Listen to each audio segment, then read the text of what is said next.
and welcome to the Unitarian Universalist Congregation of the South Jersey Shore, a welcoming and inclusive faith community.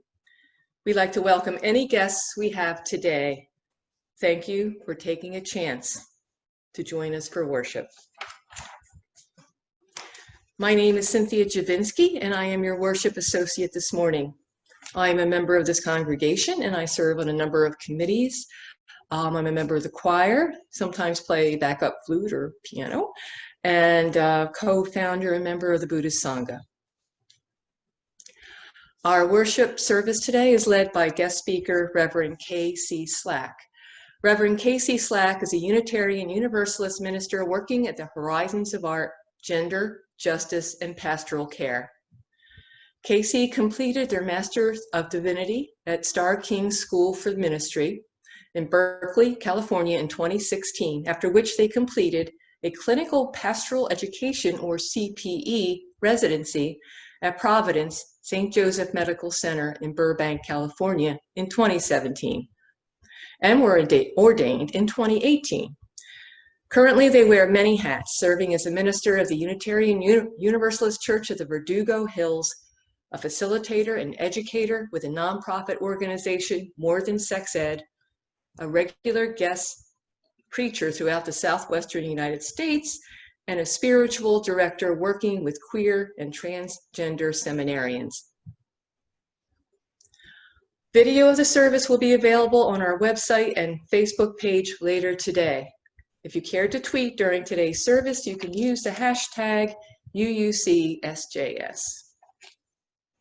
If you are joining from a computer or smartphone, you are encouraged to type any joys or concerns in the chat box area in your screen. In most platforms, it can be accessed by a chat icon at either the top or bottom of the page. And the chat section will open where you can leave a comment and see what others have said. Please remember that this video will be on the internet, so do not share information best kept private. Welcome to worship.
Welcome into this place of healing.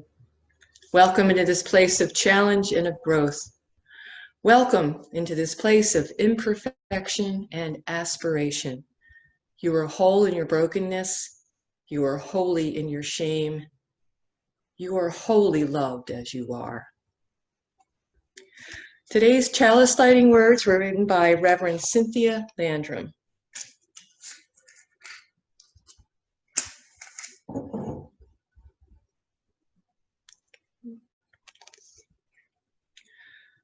As we kindle the flame, may it spark in each of us connection and commitment to this living tradition and to each other.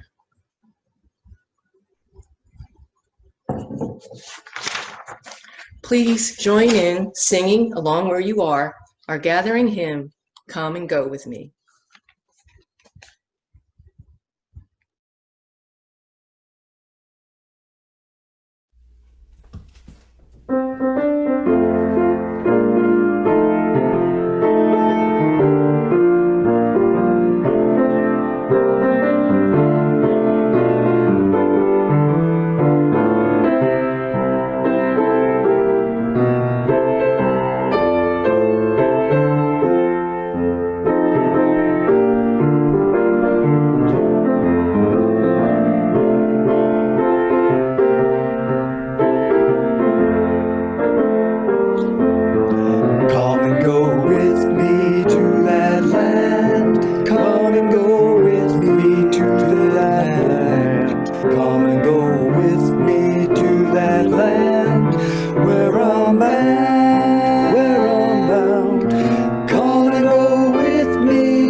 During the next musical interlude, we invite you to write your joys and sorrows in the chat portion of your Zoom screen. The icon will either be on the top or bottom of your screen and will allow you to enter text into the panel where others can see it. At the end of the musical interlude, I will read what you would share with the congregation gathered here today. Please remember that a recording of today's service will be available on the internet, so as a reminder, do not share things that ought not be posted on the public internet.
Separated as we are by distance, we are joined this morning in spirit, brought together to seek comfort and encouragement, and to share those things in our lives that bring us joy or cause us sorrow.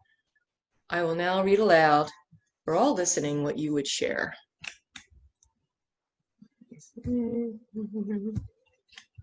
Okay, it's from Judy Pereira to everyone. Hello to Sean Laird, who is with us again this morning. Welcome, Sean. And Sean says, thanks, hi. I hope I did that right. From Diane Drebby, Joy, our newest granddaughter, was born last Sunday. Excellent. Welcome to Rory's summer. Mom and baby are doing great. Concern, Don had a headache all night and was sick this morning. Watching carefully and hoping it's nothing. So do I. Sorry to hear that. From Marcia Hannah, Paul and Helen, glad your power is back on. Took a while, huh?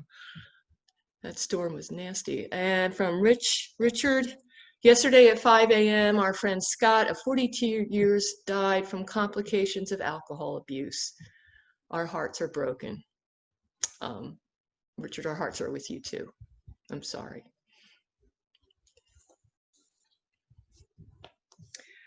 Reverend Slack will now lead us in the spirit of prayer.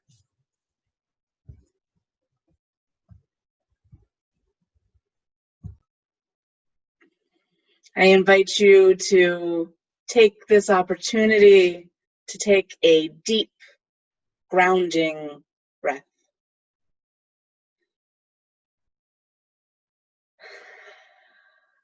We come together from many places via the weird and mixed blessing of the internet, coming to each other in little electronic particles that reconfigure our voices and our faces,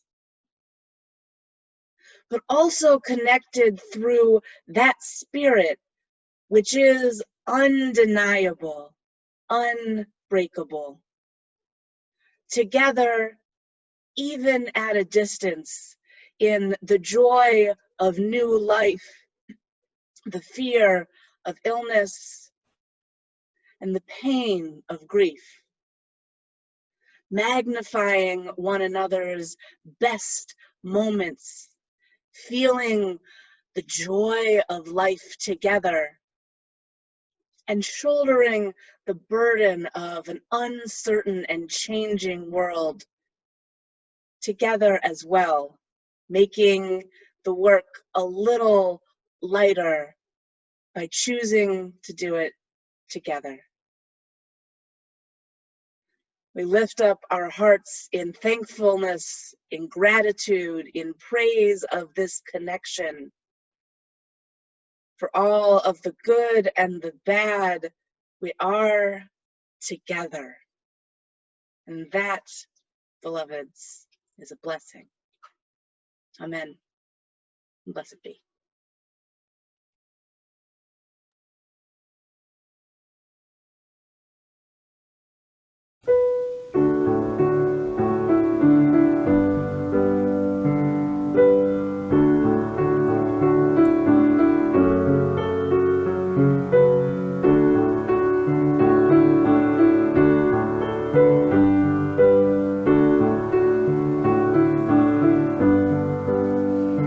I know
We now take a moment to give and receive the morning offering.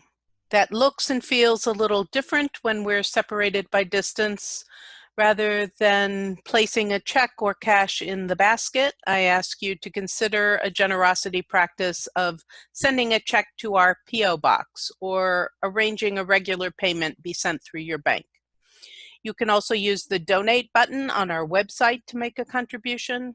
Each Unitarian Universalist congregation is self-supporting, so your financial support is essential, and 80% of our income to support all that we do comes from the contributions of our members and friends. We hope you will make a contribution at whatever level you feel comfortable with, and remind you that no matter how those gifts are offered, they are always most gratefully received. Thank you.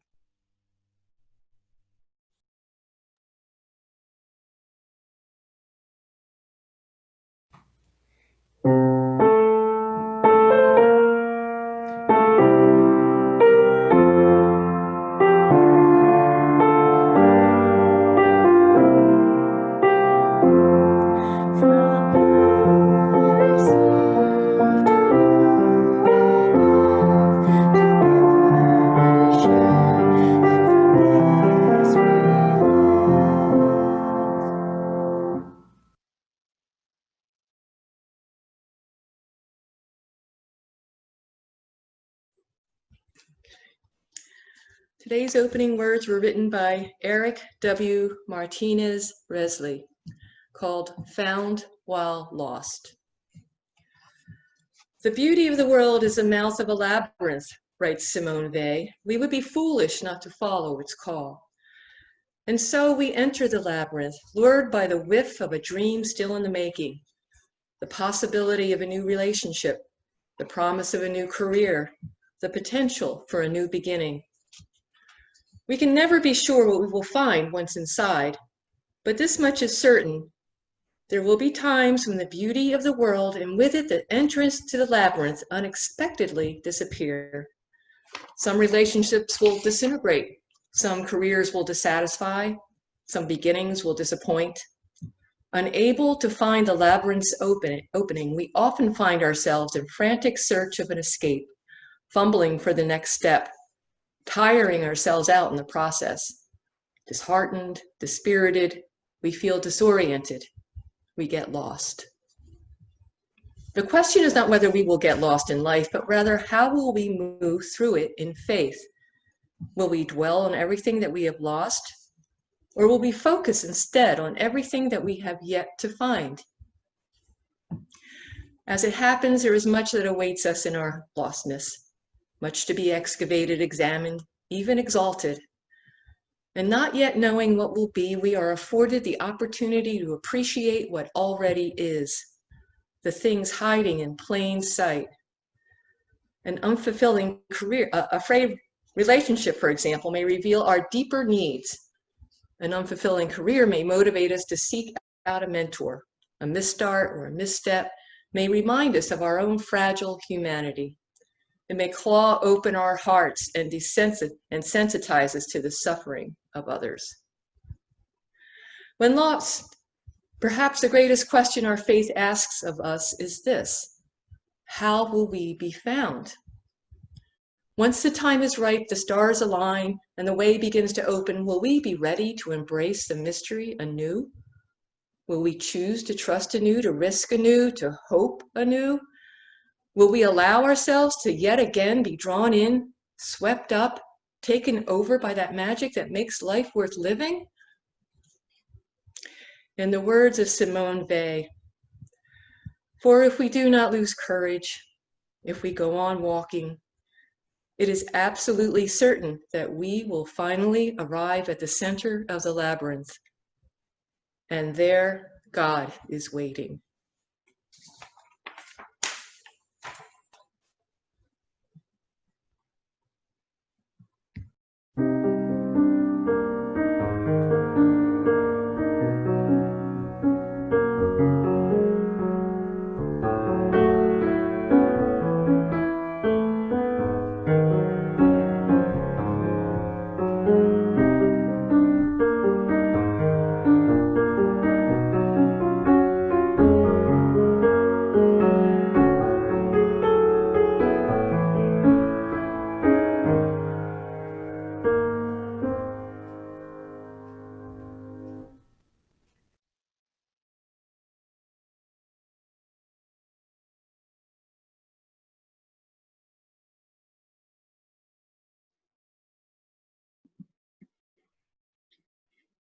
I have had a song stuck in my head lately, really for the past several months.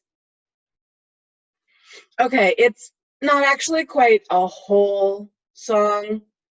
Mostly it's just the introduction to the song. The track, like this service, is called You Have to Ride the Wave, and it comes from one of Queens-based Punjabi-American rapper Heems's simultaneously released first solo albums.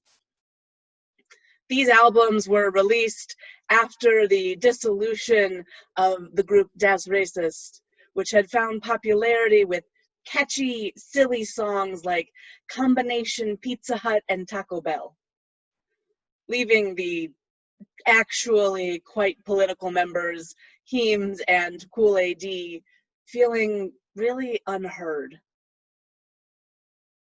You Have to Ride the Wave comes off of the more explicitly political of those first two albums, Nehru Jackets, which includes, among other things, a track called NYC Cops, in which Heems recounts famous and more obscure instances of police brutality in New York City. I have to say, You Have to Ride the Wave is actually never been my favorite track on that album. It is sonically dissonant, and with two different featured artists, it lacks the sort of clarity I enjoy most in the rest of that album. That intro has been impossible for me to get away from lately. In a distorted and lo-fi sounding voice over a slow but building electronic beat comes the voice of Arundhati Roy, the Indian author, essayist, and activist best known for her book, The God of Small Things. She says, "And we grew up outside the realm of all protections that society chose to offer its members. And so, at a very young age, one was aware of the fact that you were not going to be given those protections. And you had to constantly try to understand what was going on and how to survive this space. And how not to go under. You're on your own. And then politics is in your life. You have to ride the wave." This clip comes from an early 2000s conversation between Arundhati Roy and Howard Zinn, in which Zinn has asked how Roy became political, in what way politics first entered into her life. And she talks about how, as a child, she was raised in a pretty orthodox area by a mother who had made some pretty unorthodox choices. And she lived in this space of knowing that politics was in her life because she was on the outside of society. Politics enters all of our lives at a variety of moments. Maybe for you, it first happened when you were 3, or 5, or 25, or 50. But whenever politics first arrived in your life, it is certainly here now. Now, for these past 6 months even, there is no escaping the press of the political on our lives. No escaping the way in which policies and procedures have made it so that more people have died than needed to. That we're still having conversations we could have been done with months ago. That while much of the world finds themselves at least in a valley, we haven't finished hitting a peak. The world is broken open. The quiet parts, those genocidal undertones of years of right-wing capitalist policy, are being said louder and louder every day. Politics is in our lives, and many of us, especially those of us already occupying marginalized and vulnerable positions in our society, will not be and have not been offered much in the way of protection. We have to learn to ride the wave. In an article for Vox, writer, historian, and activist Rebecca Solnit wrote, "Disasters shake us up. You're suddenly aware of ephemerality and interdependence, the fleetingness of all things and the connection of all things." It's interesting how a disaster does what activists are always trying to do, she says. A disaster points out the contradictions. How does the medical system actually function? Who does it leave behind? How does the economy function? Who does it leave behind? In the aftermath of something like this, the answers are so clear. Who benefits from the status quo is so clear. She finishes her thought talking about how the winners of the old system will always be pushing hard to reassemble it when it has shattered in front of our eyes. She says, but the status quo is dead. The rest of us are saying, let's go forward. Let's not go back. Let's go another way. And here, in going another way, in learning to ride the wave together, is where it gets spiritual for me. There are two concepts that live really close together in my heart. The first is a quote from Ralph Waldo Emerson that you could find in any of our gray hymnals. He says, "A person will worship something. Have no doubt about that. We may think our tribute is paid in secret, in the dark recesses of our hearts, but it will come out. That which dominates our imaginations and our thoughts will determine our lives and our character. Therefore, it behooves us to be careful what we worship. For what we are worshiping, we are becoming." Second is the concept of the effervescence of God, as explained in the Mimamsa tradition of Hindu philosophical thought. From the Mimamsa perspective, as I studied it with Dr. Purashmana Bilmora during our mutual time at the Graduate Theological Union, one of the main purposes of ritual in this perspective is to pull God or gods or aspects of God into the world.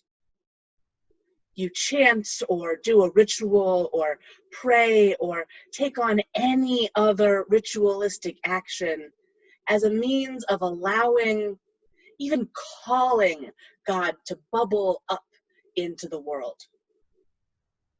This concept really stuck out to and sticks with me, both because it is conceptually beautiful, this idea of pulling God into the world, of allowing the divine to bubble up to effervesce like a sparkling drink on a warm day is beautiful as metaphors go.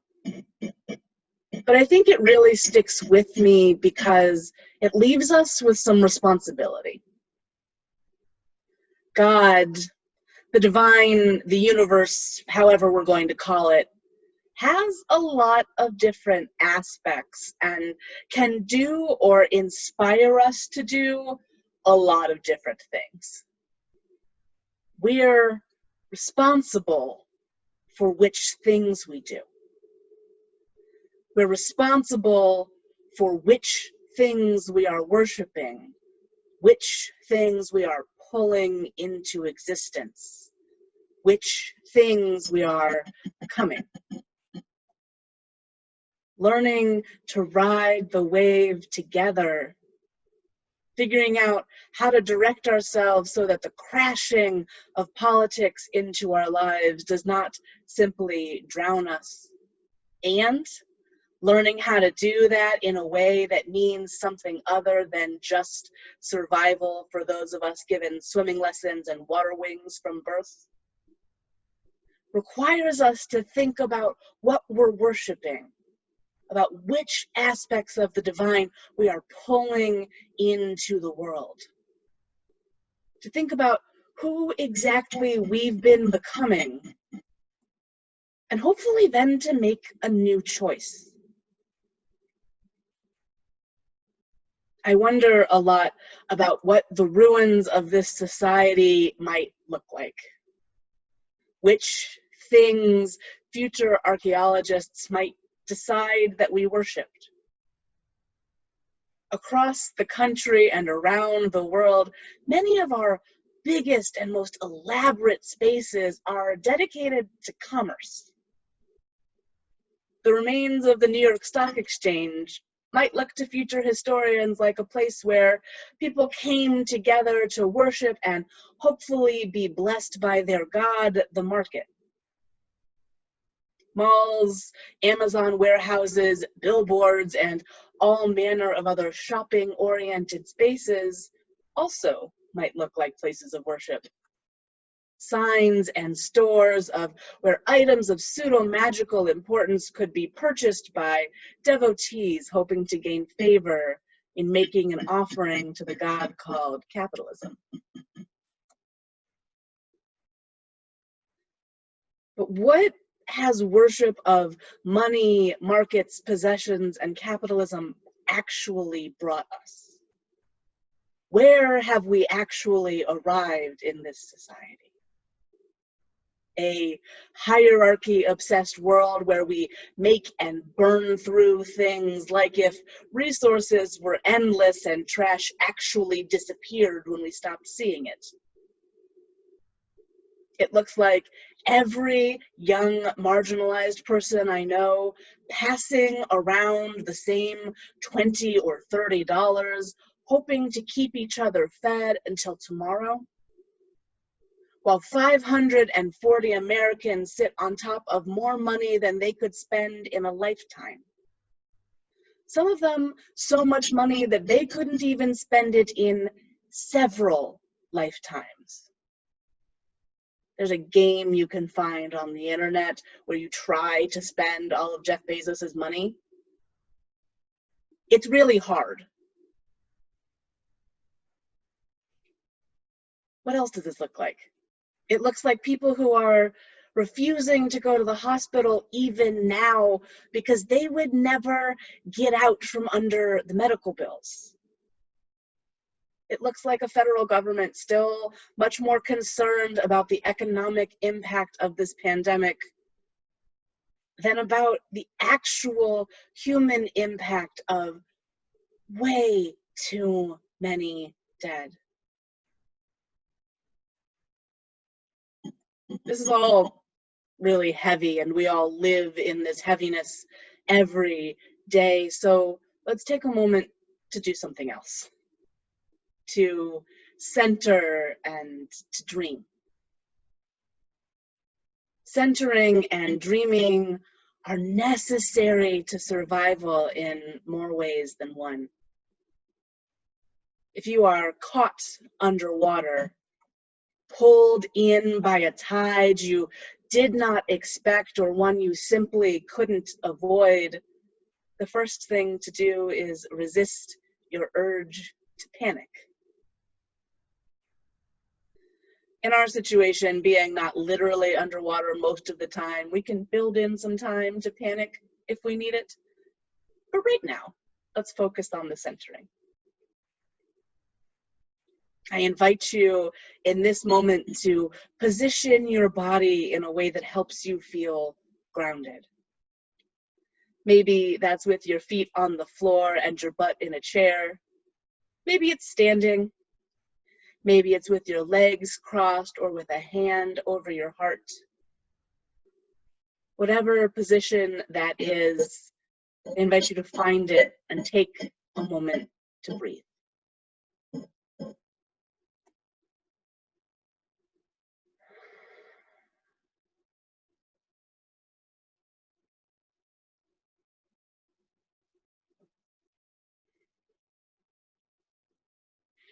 From this centered place, I invite you to begin to dream. It is 2620. I have written a date that even I forgot. It is 2620, and you are a starship's archaeologist, and your team is returning to Earth to learn more about the early 21st century. You have been tasked with excavating a long forgotten portion of the old United States of America. It is expected that in this place you will find some items suggesting the priorities of the humans of the early 21st century. You're searching through books and billboards, letters, statues, buildings, records, really anything that might tell the tale of how people in this little part of the world handled unprecedented challenges and ultimately paved the way for the mostly peaceful space exploring life that you now live. Your search takes you to a warm and beautiful spot up on a mountain, a few miles outside the still bustling region of New San Angeles. You've read that there was a camp there where people of faith, then called Unitarian Universalists, would gather. These people are known to have played key roles in providing material support during the tumultuous years of the 2020s, and to have, in their thinking and their willingness to center the margins, laid some of the groundwork for the society in which you, a spaceship's archaeologist, now live. A society where each person is provided with the resources and opportunities, the material, emotional, and spiritual stuff needed to grow and be loved into their own best selves. Breathe in the still, crisp mountain air. On the ground, you see the corner of a mostly buried object. Pick it up and see what it is. Dream about how it might have come to be. Is it a youth camp covenant that led the way into a deeper practice of right relationship? Maybe it's a letter written between friends or lovers who were separated during quarantine. Maybe it's a chalice inscribed with words of hope and possibility.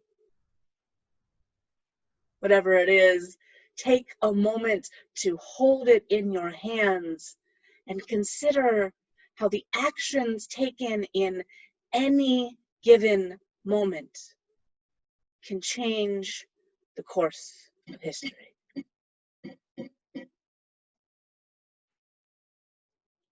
Dear ones, we will never get up on a surfboard in order to ride these waves if we don't spend some time envisioning how we're going to get up there and dreaming about what it will be like when all of us can weather the vicissitudes of life together in beloved community. We cannot ride the waves if we never learn how to dream. We cannot change the course if we never figure out how to act on our dreams. We pull the divine into our world in our repeated words and actions. So let us speak and act in the direction of care, of compassion, of a circle drawn wide and centered around what have traditionally been the margins. Let us leave artifacts that suggest we worshiped something worthwhile. Let us tend to what we as individuals and as a society have become, and find ways to become people fully, wonderfully, and fearfully made in the image of love. Amen. And blessed be.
Thank you, Reverend Slack. That was very inspiring and thought-provoking and wise. Our closing words today are by Reverend M. Barkley, Executive Director of Infleshed. May today offer you what your spirit needs to evolve, to expand, to unfold. May it stretch you, but just enough, not by force nor demand, but through the kind of invitation that only opens slowly, too careful to be rushed. May you be brave enough to loosen your grip on what you know and perceive, on what you have learned from fear or inherited from lineages of cruelty. May you give thanks for all the sources that gifted you with survival and wisdom, perspective and protection, but not let your gratitude unnecessarily wed you to them forever. Everything has limitations, even truths that have freed you. With proper nourishment, we shed and outgrow. Maybe there are some things that served you well for an era, but not any longer. Maybe it's time to rethink, reshape, review. Maybe you're ready to release another untruth handed to you early on, meant to keep you in line, in order, in compliance. What might be replaced with acceptance of your power and potential for the sake of your own becoming and also us all. Your soul work is essential to the labors of love, collective and eternal. Material, rational, and communal repair are all forms of healing made possible by souls entangled in shared longings and commitments. And so may this day feed you and challenge you, surprise and comfort you that you might have what you need to be courageous, to be humble, and to let your soul grow. Let's read together the words for extinguishing the chalice.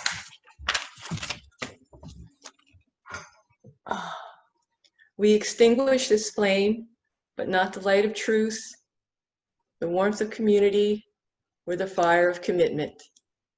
These we carry in our hearts until we are together again.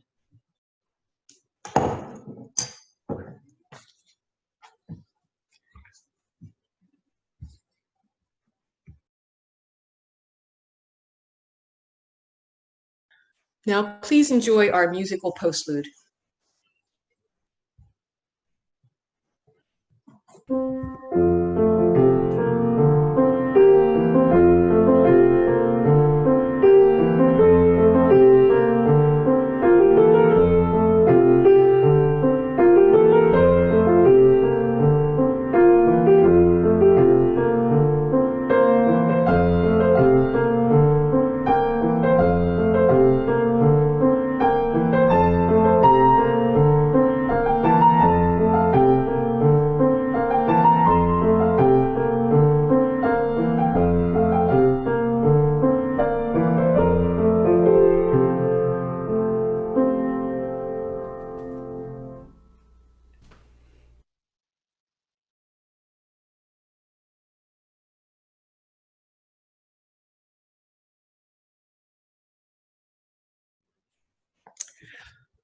We have some post-service announcements. Reverend Dawn is back in the office and available for pastoral care appointments Wednesday through Friday, 10 a.m. to 3 p.m. You can also reach out to our volunteer pastoral care team for support. Reverend Dawn will return to our virtual pulpit in September. Please take the opportunity to keep virtually connected.